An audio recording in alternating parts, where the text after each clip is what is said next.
Марийский машиностроительный первую свою продукцию, оптические танковые и стрелковые прицелы, выпустил в августе 1941 года. С 1949 года специализируется на выпуске радиотехнической оборонной продукции. Более чем за полвека трудовой деятельности завод накопил огромный научный и технологический потенциал. Недаром на знамени предприятия самая высокая награда страны. Сегодня завод, как и прежде, уникальная научно-производственная структура, нацеленная на обновление кадров, преемственность трудовых традиций и навыков.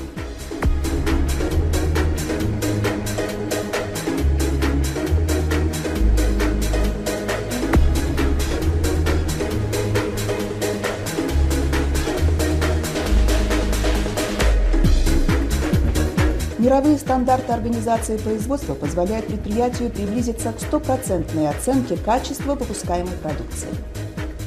Это норма для предприятий оборонного комплекса и на сегодняшний день. Сохранению высокого уровня продукции и технологий способствуют высокие критерии оценки качества оборонной продукции.